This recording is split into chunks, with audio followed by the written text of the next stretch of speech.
just have to tell you this, to read this little parable, because I think it's one of the most beautiful texts in the Gospels. And this indicates the degree to which it's not only us who are meant to reach the kingdom as children, but it's also the divine that recognizes us, that longs for us. So this is exactly this type of emotional bond. So here is in Luke 15:11. Jesus tells us this story. There was a man who had 2 sons. The younger one said to his father, "Father, give me my share of the estate." So he divided his property between them. Not long after that, the younger son got together all he had, set off for a distant country, and there squandered his wealth in wild living.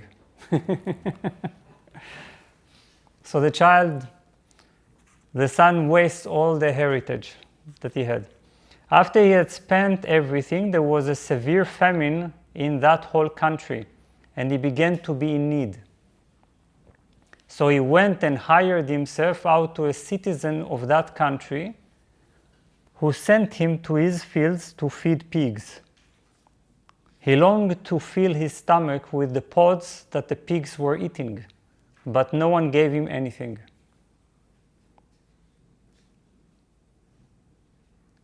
When he came to his senses, he said, so he reaches a degrading level of living. He said, "How many of my father's hired servants have food to spare, and here I am starving to death? I will set out and go back to my father and say to him, 'Father, I have sinned against heaven and against you. I am no longer worthy to be called your son. Make me like one of your hired servants.' So he got up and went to his father." So he realizes what he is hungry for. He is hungry for the food that only the Father can give. But he also understands that the return to the Father is a way of humiliation. You see, he doesn't return as a son demanding more. He wants to be now one of his most lowly servants.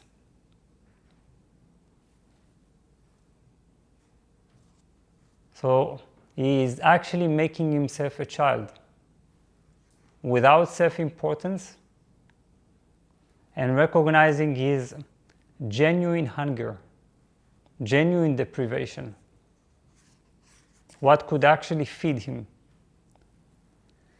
But while he was still a long way off, his father saw him and was filled with compassion for him. He ran to his son, threw his arms round him, and kissed him. The son said to him, "Father, I have sinned against heaven and against you.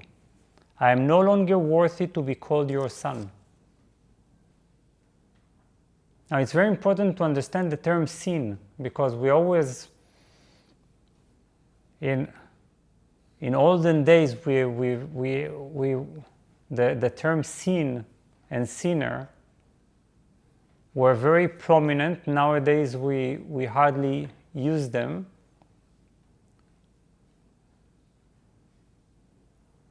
But we need to understand in mystical terms what a sinner is. First of all, the sense of a sinner is an act of purification, and it's an act of self-humiliation, because when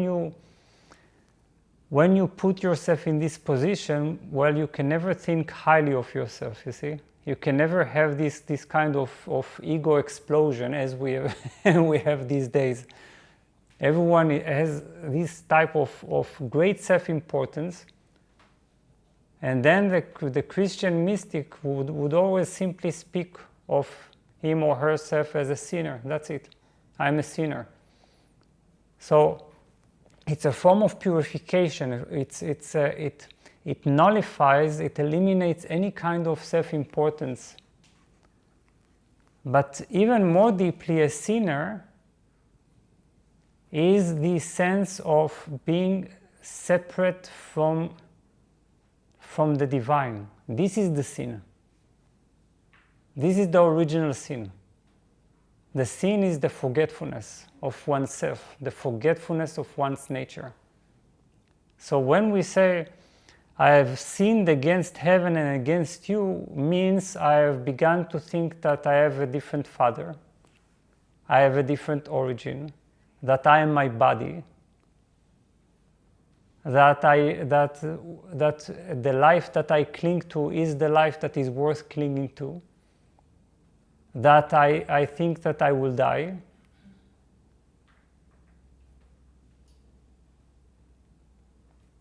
And that I have thought for such a long time, who knows for how many lifetimes, that those things that are given to me in the world of the senses are truly fulfilling and can really satiate my hunger.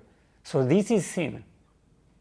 Sin is not, I have done terrible things,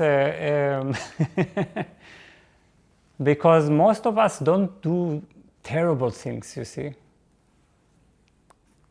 Certainly not enough to be called a sinner in this extreme sense.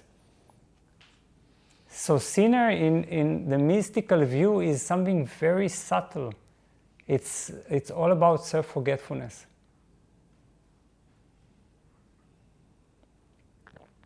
And that's basically the original sin, you see, because this is what we always say, that in the Garden of Eden, Adam and Eve committed the original sin. But what was the original sin? It was the moment in which they assumed separate self-existence. They began to imagine that they had an independent self-existence. They were no longer one with. They now were entities who claimed to possess self-existence. And this was the banishment, really. In this sense, they have isolated, separated themselves. Of course, we can philosophize endlessly about whether this sin was not permitted by the divine in the first place, you see. But it doesn't matter in terms of the heart. In terms of the heart, this is philosophy. In terms of the heart, it's the moment when you feel that you're finally returning home, you see.